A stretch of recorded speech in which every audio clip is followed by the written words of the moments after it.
เนาะอันนั้นก็ได้เดี๋ยวว่าเป็นจัดอะไรคืออะไรคือเติมเนาะและ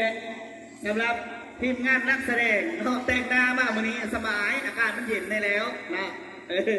โอ้ยเมื่อวานนะเพิ่นซ้อมมาจักเอาเลยอาจารย์เด้อมาจักความงามญาติอยู่ปักเอาเลยสอดกันเลยอ่ะมือนี้โดยเฉพาะอันประธานชาวพันธุ์ไม่ยิ่งเมืองเนี่ยเสียงเพิ่นใส่ย่องและคามสามลัก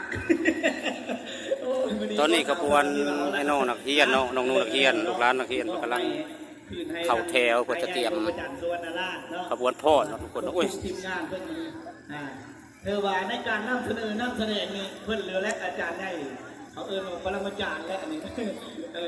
ป็นแมนว่าซิดเซาลิงเลยอาจารย์และเป็นบางซิดรู้สึกนั่นเลิกกับย่าน้องๆเขากำลังทยอยมาคำป้ายจังสีหายคำป้ายจังสีหายแทนเธ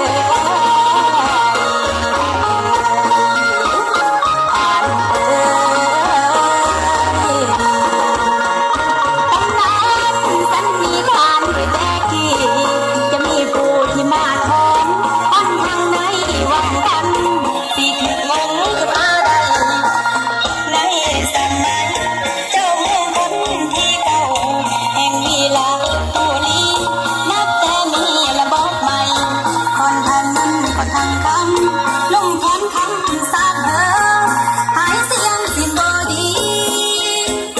ได้น